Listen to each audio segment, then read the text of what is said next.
Welcome to SV education. இன்னைக்கு நம்ம என்ன பார்க்க போறோம் அப்படின்னா 10th ஸ்டாண்டர்ட் மேக்ஸ்ல பயிற்சி 8.3ல 7th சம் தான் பார்க்க போறோம். இந்த சம் வந்து ரொம்ப இம்பார்ட்டன்டான சம். ஸோ இந்த இயர் பப்ளிக் எக்ஸாம்ல கூட 5 மார்க்ல இந்த மாதிரி ஒரு கொஸ்டின் வந்து நம்ம வந்து எதிர்பார்க்கலாம். சரி, அந்த கொஸ்டின் என்னன்னு பார்க்கலாம் வாங்க. அதாவது இந்த கொஸ்டின் வந்து நிகழ்தகவு சம். நம்ம இதுக்கு வந்து ரொம்ப ஸ்டெப் பை ஸ்டெப்பா மல்டிபிகேஷன் டிவிஷன்லாம் போனோம்னா நம்மளுக்கு நார்மலா பேசிக்கான வகுத்தல் தெரிஞ்சா போதும் இந்த சம் வந்து முடிச்சிடலாம். ஓகேவா? முதல்ல சம்ம நல்லா ரீட் பண்ணுங்க. 2 சீரான பகடைகள் முறையாக ஒரே நேரத்தில் உருட்டப்படுகின்றன. 2 பகடை ஒரே நேரத்தில் உருட்டுறாங்க. அதில் ஃபர்ஸ்ட் இது வந்து 2 பகடையிலும் ஒரே முக மதிப்பு கிடைக்க. ஓகேவா? அந்த உருட்டுற பகடையில வந்து ரெண்டுலயுமே ஒரே நம்பர் கிடைக்கணுமா? அப்படி இல்லை அப்படின்னா ரெண்டாவது கொஸ்டின், முக மதிப்புகளின் பெருக்கற்பலன் பகா எண்ணாக இருக்க. ரெண்டாவது கொஸ்டின். மூணாவது கொஸ்டின், முக மதிப்புகளின் கூடுதல் பகா எண்ணாக இருக்க. அங்க பெருக்கடா பகா எண்ணா இருக்கணும், இங்க ரெண்டையும் கூட்டினா பகா எண்ணா இருக்கணும். ஓகேவா? நாலாவது கொஸ்டின், முக மதிப்புகளின் கூடுதல் ஒன்னாக இருக்க நிகழ்ச்சி நிகழ்தகவு காண்க அப்படின்னு கேட்டிருக்காங்க. 2 பகடை ஒன்னா விட்டுறாங்க. ஓகேவா? அப்ப கூறுவெளி எத்தனை இருக்கும்? 36 இருக்கும். அந்த கூறுவெளி எழுதிக்கோங்க. 1,1 இருந்து 1,6, 2,1 இருந்து 2,6, 3,1 இருந்து 3,6, 4,1 இருந்து 4,6, 5,1 இருந்து 5,6, 6,1 இருந்து 6,6. இந்த கூறுவெளி எல்லாத்தையும் எழுதிடும். ஓகேவா? இப்போ நம்ம கொஸ்டின் குள்ள போலாம். முதல் கொஸ்டின் இருக்காங்க பாருங்க. 2 பகடையிலும் ஒரே முக மதிப்பு கிடைக்க. ஓகேவா? 2 பகடையிலும் ஒரே முக மதிப்பு கிடைக்கும் நிகழ்ச்சி ஏன்னு வச்சுக்கணும். அதாவது நம்ம இந்த கூறுவெளி இருக்குல்ல, இந்த கூறுவெளியில ரெண்டுலயுமே எதுலாம் ஒரே நம்பரா இருக்கு? 1,1, 2,2, 3,3, 4,4, 5,5, 6,6. அப்ப அது எல்லாத்தையும் எழுதிக்கோங்க. அதான் ஏ ஓட இது கூறுவெளி. ஓகேவா? இப்போ இதுல மொத்தம் எத்தனை இருக்கு? 6 இருக்கா? அப்ப n of a is equal to 6. p of a is equal to n of a by n of s. நிகழ்தகவு நமக்கு ஃபார்முலா தெரியும். n of a எத்தனை? 6. n of s எத்தனை? 36. அடி விடுங்க. 4 6 6 36. அப்ப ஆன்சர் எத்தனை? 1/6. இதுதான் நம்மளுக்கு ஃபர்ஸ்ட் क्वेश्चनோட ஆன்சர். இப்போ ரெண்டாவது क्वेश्चन வர போறோம். முக மதிப்புகளின் பெருக்கற்பலன் பகா எண்ணாக கிடைக்க. முதல் பகா எண்ண என்னன்னு தெரியும். பகா எண்ண என்னன்னா 2 3 5 7 9 11 13 17 19 இது வரைக்கும் தெரிஞ்சா போதும். இதுதாங்க பகா எண். ஓகேவா? இந்த நம்பரை பெருக்கணும்னா இந்த நம்பருக்குள்ள ஏதாவது ஒரு நம்பர் வந்துச்சுன்னா அதான் பகா எண். இப்போ 1 1 பெருக்கினது 1 வருது. 1 இருக்கா? இல்ல, அப்ப எழுதக்கூடாது. 1 2 பெருக்கினா 1 2 இருக்கா? இருக்கு. அப்போ 1,2 எழுதணும். அடுத்து 1 3 3 3 இருக்கு. அப்போ 1,3 எழுதணும். 1,4 1 4 4 இருக்கா? இங்க இல்ல, அப்ப எழுதக்கூடாது. 1,5 இருக்கு. 1,5 இங்க 5 நம்பர் இருக்கு. அப்ப இங்க எழுதிக்கணும். இதே மாதிரி நம்ம போட்டு பார்த்தோம் அப்படின்னா 2,1 பெருக்கி பாருங்க 2 வருது. 3,1 பெருக்கி பாருங்க 3 வருது. 5,1 பெருக்கி பாருங்க 5 வருது. இப்படி இந்த பகா எண்ல வந்தா அதுதான் நம்மளுக்கு வந்து பெருக்கற்பலன் பகா எண்ணாக இருக்கும் நிகழ்ச்சி.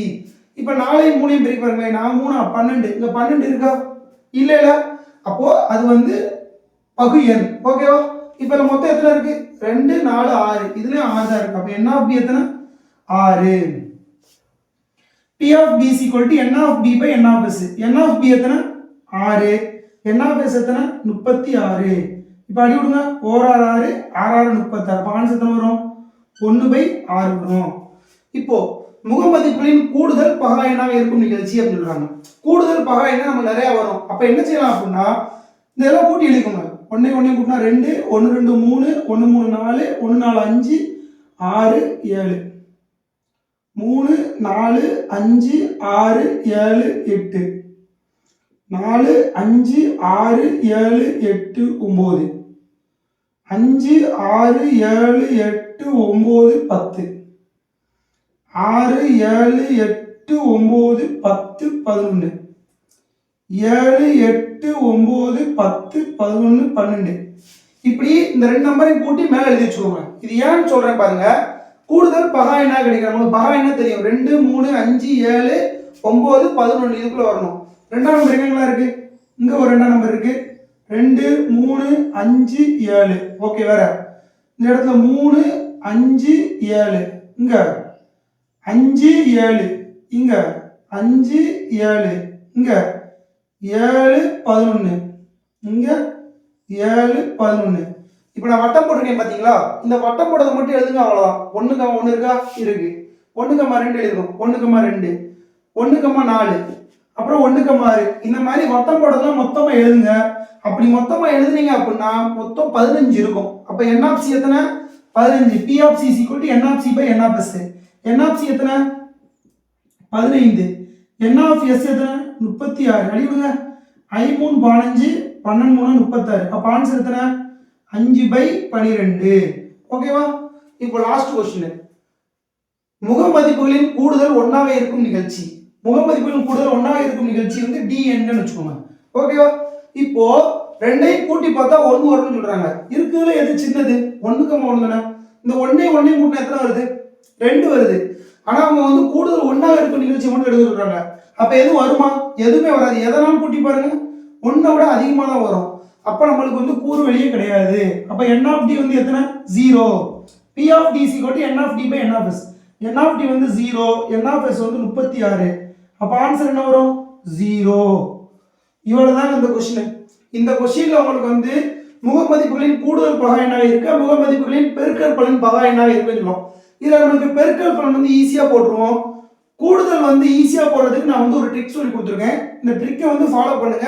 கன்ஃபார்ம் தப்பே வராது. எனக்கு வந்து கண்டுபிடிக்க தெரியும் சொல்லி தப்பா போடாதீங்க. இதை போடுங்க, பேசிக்கா போடுங்க. போட்டீங்க அப்படின்னா உங்களுக்கு வந்து மிஸ்டேக் வராம பண்ணலாம். இந்த கொஸ்டின் வந்து உங்களுக்கு ரொம்ப யூஸ்ஃபுல்லா இருக்கும்னு நினைக்கிறேன். இதை தாண்டி உங்களுக்கு வேற எதுவும் டவுட் இருந்துச்சு அப்படின்னா கமெண்ட் பாக்ஸ்ல கமெண்ட் பண்ணுங்க. அவ்வளவுதான் கைஸ். தேங்க்யூ ஃபார் வாட்சிங். தேங்க்யூ.